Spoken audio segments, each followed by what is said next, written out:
नमस्कार दोस्तों, स्वागत है आपका गुरु ज्ञान भक्तावल चैनल पे। पिछली वीडियो में मैंने आपको बताया था कि आप किस तरीके से, किस उपाय से क्या कार्य कर सकते हो। जैसे जायफल वाला उपाय बताया था मैंने आपको, उस उपाय से क्या कर सकते हो आप। अगर आपकी किसी ने जादू बाँध दिया तो आप उस उपाय से अपने जादू को खोल सकते हो। ठीक है? और भी तरीके बताए थे मैंने आपको कि आप किस किस तरीके से देवी-देवताओं को खोल सकते हो और किसी व्यक्ति ने आपके घर की जादू बाँध के आपके घर में करतब कर दिया है तो। और इस वीडियो में आपको बताऊंगा कि सेवा के द्वारा आप अपने देवी देवताओं को किस तरीके से मजबूत कर सकते हो। पहले मैंने आपको बताया, देखिए आपने ज़्यादातर देखा होगा कि या तो 5 लौंग का हुक्का लगता है या फिर 1 लौंग का जोड़ा लगता है, ठीक है? हुक्के के अंदर जो डालते हैं 1 लौंग का जोड़ा डालते हैं या फिर 5 लौंग के जोड़े डालते हैं। आपने इसके अलावा और कुछ नहीं देखा होगा, इसके अलावा भी बहुत सी चीज़ें डलती हैं।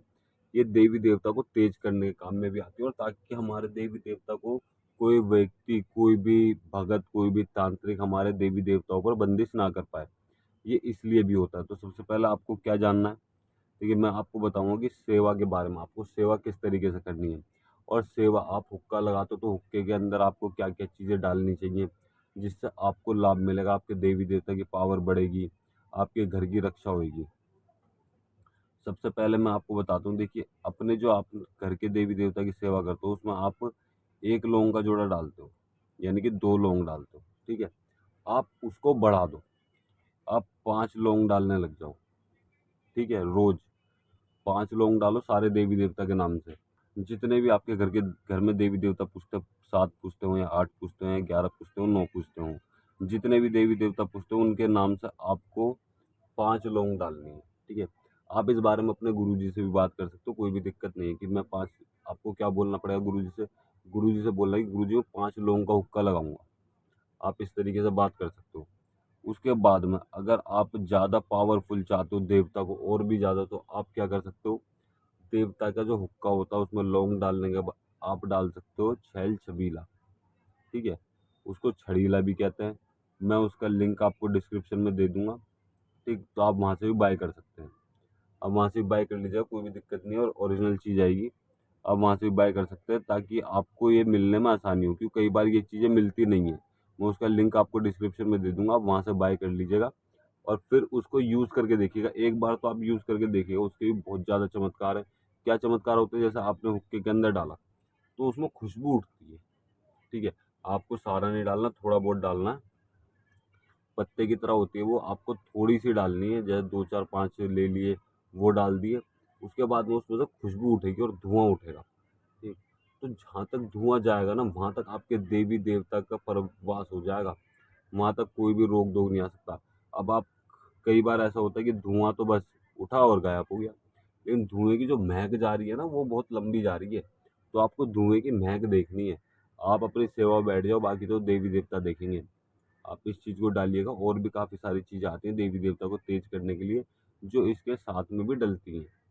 छेल छबीले के साथ में डलती है हुक्के के अंदर। अगर आपको उनके बारे में भी जानना है तो आप मुझे कमेंट कर दीजिएगा, मैं अगली वीडियो ज़रूर बनाऊँगा उस चीज़ के ऊपर ही, मतलब कि इस वीडियो का भाग 3 लेके आऊँगा, ठीक।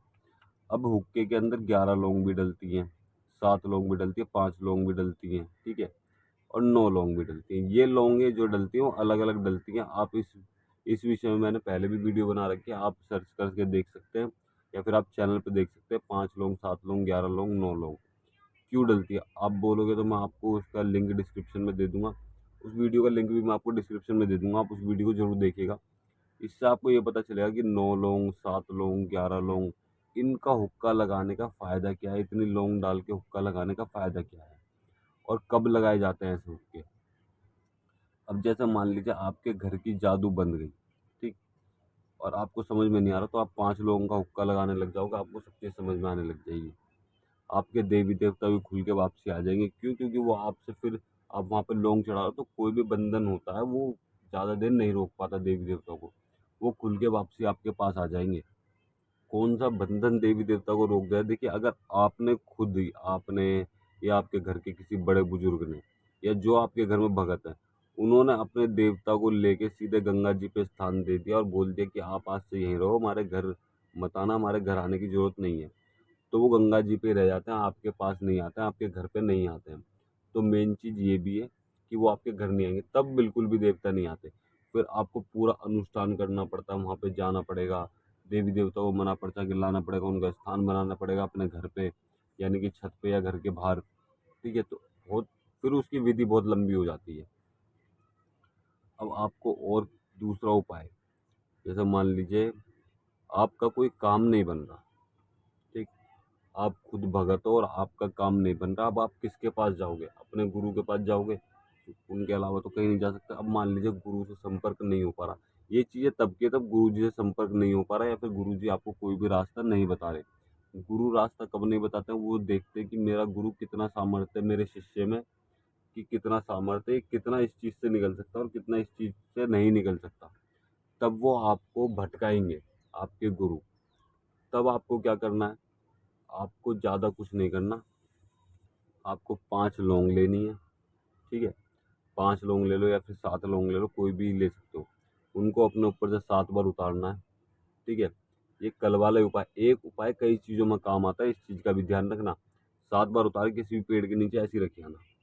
ठीक है, इस चीज़ से आपको रिजल्ट मिलेगा। अब इस चीज़ के बाद और भी चीज़ बताता हूँ मैं आपको। जैसे मान लीजिए आपने अपने देवी देवता का भोग सेवा करते हो और आपका काम नहीं चल रहा, और आप जग कल्याण करते हो, उनका काम हो जाता है लेकिन आपका काम अटक जाता है। तो आपको क्या करना है? आपको अपने देवी देवता की कढ़ाई करनी है, जिस भी तरीके से आप करते हो। अगर आपको तरीका पता है कढ़ाई करने का तो बहुत अच्छी बात है, अगर आपको तरीका नहीं पता तो आप कमेंट कर देना, मैं आपको पूरा तरीका बताऊंगा कि किस किस तरीके से आपको कढ़ाई करनी चाहिए। मैं छोटा सा सिंपल तरीका बताऊंगा। देखिए, पूरी कढ़ाई तो बहुत बड़ी हो जाती है, मैं छोटा सा सिंपल तरीका बताऊंगा जो लोग अपने घर में कर सकते हैं। अगर किसी से आपने भेंट या फिर भोग प्रसाद लिया तो बात अलग है, लेकिन आप नॉर्मली अपने घर में उस तरीके से कढ़ाई कर सकते हो।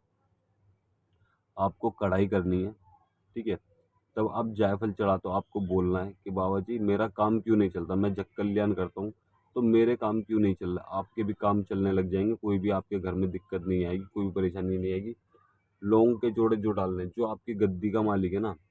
अब लौंग देनी बताता हूँ मैं आपको कि लौंग आपको किस तरीके से देनी है। जो आपके गद्दी का मालिक है, पहला लौंग का जोड़ा गद्दी के मालिक के नाम से, ठीक है, चढ़ा दिया। अपनी परेशानी बोलते हो, अपने काम धंधे के लिए बोलते हो, अपनी परेशानी बोलते हुए। दूसरा लौंग का जोड़ा अपने घर की चौकी के नाम से, जो आपके घर की चौकी है उनके नाम से आपको दूसरा लौंग का जोड़ा चढ़ाना है। जो भी आपकी परेशानी है, जिस भी चीज़ के लिए आप लौंग चढ़ा रहे हो, वो चीज़ आपको बोलनी है, जिस भी चीज़ के लिए कढ़ाई कर रहे हो। ठीक है, वो चीज़ चढ़ानी, दूसरा लौंग का जोड़ा चढ़ाना। तीसरा लौंग का जोड़ा जो चढ़ेगा वो इन दोनों के नाम से चढ़ेगा, मतलब कि आपके घर के देवता के नाम से और एक चौकी के नाम से। और उसके बाद में एक हाथ और सबका साथ, ये लौंग चढ़ा दिया आपने। आप फिर उस और एक चीज़ और, आप जैसे मान लीजिए कई बार ऐसा होता है कि आप किसी अपने घर की कढ़ाई बोतल कर रहे हो और आप उसमें से ही 4-5 काम के लिए लौंग चढ़ा दी, तो ऐसा कभी नहीं करना। आप किसी बाहर के व्यक्ति की कढ़ाई बोतल कर रहे हो, उसमें भी अपने घर के नाम से कढ़ाई लौंग चढ़ा दी कि ये मेरा काम बन जाए, ऐसा कभी नहीं करना। तो मतलब कि कढ़ाई जिस चीज़ के लिए आप कर रहे हो सिर्फ वही चीज़ होनी चाहिए। हाँ, आप एक आध चीज़ फालतू बोल सकते हो, कोई दिक्कत नहीं है कि मैं अगली बार भी चढ़ाऊंगा, लेकिन आपको ये नहीं करना कि आपने कढ़ाई तो एक करी है और साथ में 5 काम बता दिए। समझ गए? तो आपको ये नहीं करना। एक कढ़ाई कर रही है, आपने जिस काम के लिए बोला था वो काम हो गया, आपने कढ़ाई कर रहे हो, ठीक है, चाहे वो आपकी संगत का हो चाहे आपकी खुद की कढ़ाई बोतल हो, आप वो काम कर रहे हो। उसके बाद में आपको क्या करना है? उसके बाद में आप एक काम बोल सकते हो, कोई भी एक्स्ट्रा। ठीक है, एक काम बोल दो कि अगली मेरा ये काम हो जाए मैं कढ़ाई बोतल दूंगा, या फिर जो भी आप भोग प्रसाद बोलना चाहते हो वो। लेकिन हाँ, इसके बाद में अगर आपने कढ़ाई बोतल नहीं करी तो आपको दिक्कत हो सकती है।